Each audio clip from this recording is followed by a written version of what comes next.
মাশাআল্লাহ এখানে দেখা যাচ্ছে একটা দুইটা তিনটা ডিম আছে। কত সুন্দর লাগতেছে, দেখেন কত সুন্দর করে পাখিটা ডিম বাচ্চা দুইটা নিয়ে আছে। মাশাআল্লাহ মাশাআল্লাহ এখানে আমরা দুইটা কিউটের ডাব্বা বাচ্চা দেখতে পারলাম, অনেক সুন্দর। কোনো কারণে হয়তো বা ডিমগুলোই যে দেখেন নিচে ফেলাই দিছে। তো এই ডিম ফেলাই দিছে এই কোশ্চেনটা কিন্তু অনেকেই করে, কেন ডিম ফেলাই দেয় সেটা কিন্তু এটা নিয়ে আমার ভিডিও দেওয়া আছে। মাশাআল্লাহ এটা হচ্ছে আমার ওই যে ক্রেস্টেড পাখিটা, সেই ক্রেস্টেড পাখিটাকে এখানে নিয়ে এসে দিছি। এখন এর স্থান এখানে হয়েছে, দেখেন মাশাআল্লাহ পাখিটা কত জোস দেখতে। হ্যালো এভরিওয়ান, আসসালামু আলাইকুম। আপনারা সবাই কেমন আছেন? আপনারা দেখছেন আপনাদের পছন্দের এবং ভালোবাসার চ্যানেল বার্ডস অফ ভিলেজ। আর আজকের ভিডিওতে আপনাদেরকে যেটা দেখানোর চেষ্টা করব, অনেক দিন হচ্ছে সেটা দেখানো হয় না, কারণ আগের মতন কিন্তু আমার আর বড় সেটআপ নাই, এখন ছোট সেটআপ হয়ে গেছে। সেটা হচ্ছে বাজিগর পাখির খাঁচায় পালন, অর্থাৎ বাজিগর পাখি খাঁচায় যে পাখিগুলো ডিম বাচ্চা করতেছে ওগুলোর কি অবস্থা।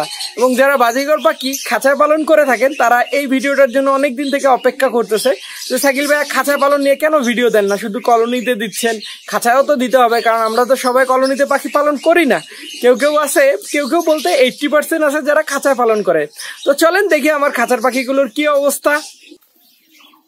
তো আমরা হচ্ছে এখন বাজিগর পাখির ঠিক খাঁচা সেটআপের কাছে যাচ্ছি, এবং বাজিগর পাখির একটা জিনিস আপনাদেরকে বলবো আমি, সেটা হচ্ছে খাঁচা পাখি পালন কমায় দেওয়ার কারণ কি সেটা এর আগেও আপনাদেরকে বলছি, আর নতুন করে বলার কিছু নাই। কারণ হচ্ছে আমি আস্তে আস্তে যেগুলো বড় টাইপের পাখি ওগুলোর উপরে দিচ্ছি, অর্থাৎ ঘুঘু পাখি, বাজিগর পাখি এগুলো একটু কমায় দিয়ে হচ্ছে আমি লাভবার্ড, ককটেল এগুলো বাড়াচ্ছি আস্তে আস্তে। এইটা ছাড়া আমার কোনো রিজন নাই। আলহামদুলিল্লাহ সব পাখি থেকে আলহামদুলিল্লাহ আমি সফলতা পাচ্ছি। তো এইটাই হচ্ছে আমার বাজিগর পাখির যে সেটআপটা। মাশাআল্লাহ এখন এই যে এখানে অনলি 8 জোড়া আছে, এই 8 জোড়া আছে। আগে মোটামুটি অনেকগুলোই ছিল, 16 থেকে 20 জোড়া ছিল খাঁচায়, সেগুলো কমায় ফেলছি। যেমন ঘুঘু কিন্তু কমায় ফেলছি। একটা সময় হয়তো বা এমনও হবে বাজিগর পাখি আর খাঁচায় থাকবেই না, শুধুমাত্র কলোনিতে থাকবে। কিন্তু বাজিগর পাখি পালন করবই, কারণ বাজিগর পাখি হচ্ছে আমার জীবনে প্রথম পাখি যেটা দিয়ে পালন শুরু করছিলাম। তো আমরা প্রথমত হচ্ছে যে উপরের ওই যে সুন্দরী পাখি দিয়ে চেক করব, তারপর এদিকে চেক করব, কিন্তু এত উপরে চেক করতে গেলে যেটা করতে হবে সর্বপ্রথম সেটা হচ্ছে আমাদেরকে টুল নিতে হবে। টুলের হেল্প ছাড়া কিন্তু আমার এটা করা সম্ভব না। তো সেই ক্ষেত্রে আমরা টুলটা নিয়ে নিলাম।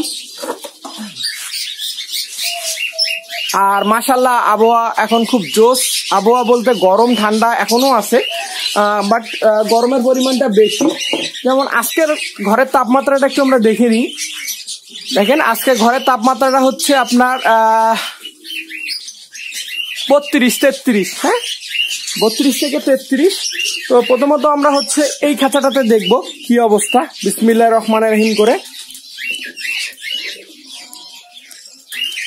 মাশাআল্লাহ মাশাআল্লাহ এখানে আমরা দুইটা কিউটের ডাব্বা বাচ্চা দেখতে পারলাম, অনেক সুন্দর।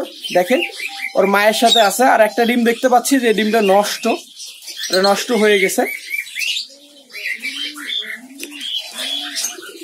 তারপর আমরা হচ্ছে এই যে আমাদের সুন্দরী পাখি, যেটাকে আমি সুন্দরী পাখি বলে ডাকি, সেই সুন্দরী পাখি কি করছে আমরা সেটা একটু দেখব।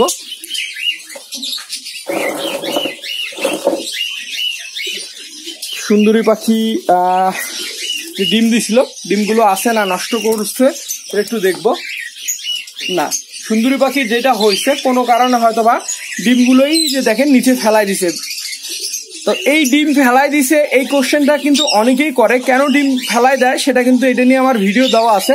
তারপরে আমি আবারও বলতেছি যে এই ডিমটা ফেলাই দেওয়ার কারণ হচ্ছে পাখিটা কোনো কারণে ভয় পাইছে, হয়তো বা এদিক দিয়ে এই যে উপরে ঢাকনা দেওয়া নাই, এদিক দিয়ে ইঁদুর যেতে পারে, বা খাঁচাটা কোনোভাবে নড়াচড়া হয়েছে, কোনো আনকমফর্টেবল ফিল হওয়ার কারণে ডিম ফেলাই দিছে। তাছাড়া ডিম ফেলানোর কোনো রিজন আমি দেখি না। তারপর আমরা হচ্ছে এই হাড়িটাতে দেখব। অনেকদিন পর আমরা হাড়ি চেক করতেছি, জানি না কি অবস্থা, কোন পাখিটার কি অবস্থা। মাশাআল্লাহ এই হাড়িটাতে ডিম দেখতে পাচ্ছি, ডিম নিয়ে বসেছে আছে পাখিটা। তারপর আমরা এই পাশের হাড়িটা দেখব, এই হাড়িটার কি অবস্থা।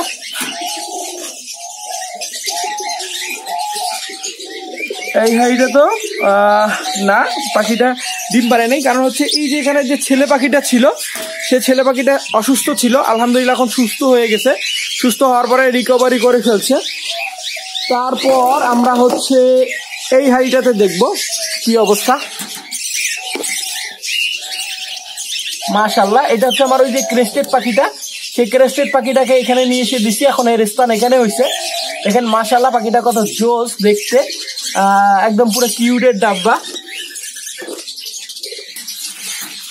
তারপর আমরা এইটাতে দেখবো। আর এই যে এত দামি খাবার, আর এই খাবারের সময় দেখেন কত পরিমাণে খাবার ফেলছে। যদিও এই খাবারগুলো আমার কবিতর খায়। মাশাআল্লাহ, এখানে আমরা মাত্র একটা বাচ্চা দেখতে পাচ্ছি। আমি বুঝতেছি না আমার বাজিগর পাখির খাঁচার অবস্থা একদম একটা না, সরি, এখানে আরো একটা বাচ্চা দেখা যাচ্ছে। ওইদিকে একটা বাচ্চা দেখা যাচ্ছে, যদি ওইদিকে নিয়ে যাওয়া সম্ভব না ক্যামেরা। বাজিগর পাখির খাঁচার অবস্থা ভয়াবহ খারাপ, আর আমাকে দ্রুত এটার একটা ব্যবস্থা নিতেই হবে। কেন এইরকম এত খারাপ অবস্থা? কলোনিতে যেরকম সাকসেস, খাঁচায় কিন্তু অবস্থা ভালো না। মাশাআল্লাহ, এখানে আমরা একটা দুইটা তিনটা বাচ্চা দেখতে পাচ্ছি।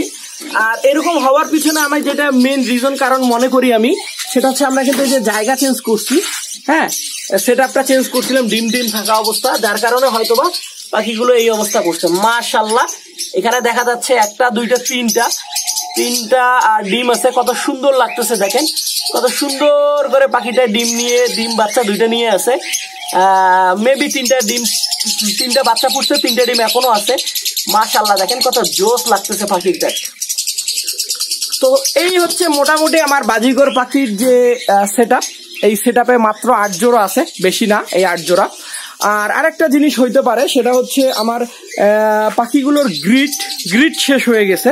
দেখেন প্রতিটা পট ফাঁকা, সো এদেরকে গ্রিড দিয়ে দিতে হবে, যে গ্রিড ফাঁকা। আর আমার এই কয়েকটা দিন খুব ব্যস্ততার কারণে আমি হচ্ছে এদেরকে সময় দিতে পারিনি, যার কারণে আমার মন বলতেছে কোনো না কোনো একটা অনিয়মের কারণে এদের সফলতার হারটা কমে আসছে।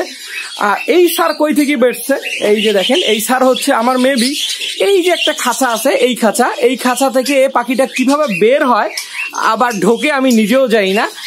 আমি এটাকে মজা করে বলি, এটা আমার হচ্ছে ভূত ধরা পাখি বা জিন ধরা পাখি। কারণ এই যে দেখেন, এখানে কোনো স্পেসই ফাঁকা নাই। এই যে এই বক্সটার, এই হাড়িটার, হ্যাঁ, আবার এখানে অটোমেটিকলি কোথায় থেকে জানি যায় ঢুকবে, এটা আমি দেখলে অবাক হয়ে যাই।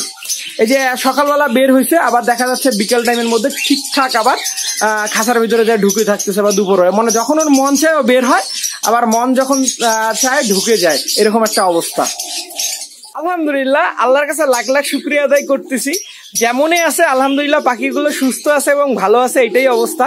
কিন্তু যতদিনের মধ্যে আমি আজকে প্রথম দেখলাম যে খাঁচার অবস্থা খুবই খারাপ। প্রায় 2-3টা হাড়িতে শুধুমাত্র মনে হয় ডিম বাচ্চা পাইলাম, বাকিগুলো সব ফাঁকা। যাই হোক, এটা নিয়ে আমার কোনো হেডিক নাই, কারণ হচ্ছে আপনারা জানেন বাজিগর পাখির সেট আপটা এক সাইড থেকে আরেক সাইডে নিয়ে আসছি।